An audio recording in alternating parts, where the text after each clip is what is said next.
Okay, today I want to talk about the importance of not just solely focusing on technique, but I want to talk about that other realm that is crucial for an artist to be able to control, and that's emotion.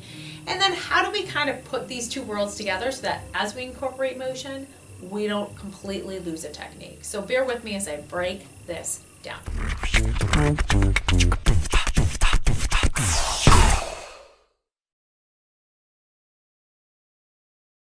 So I was just having a conversation with my student, and we were talking about the idea of their assignment was to go home, look at the song they're doing a cover, and really work on emoting, right? Getting the emotion into the air. It was an Olivia Rodrigo song.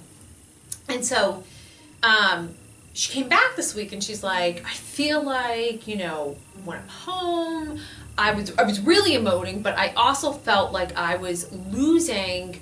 It just didn't sound good. And so what we kind of went through, and I think this is just a common phase of as we develop ourselves as artists, as we get really, really skilled at being able to give an emotional performance without losing the technique, there's a wobbly period where we are learning to be vulnerable to the song and really dive deep and allow ourselves to feel it for ourselves.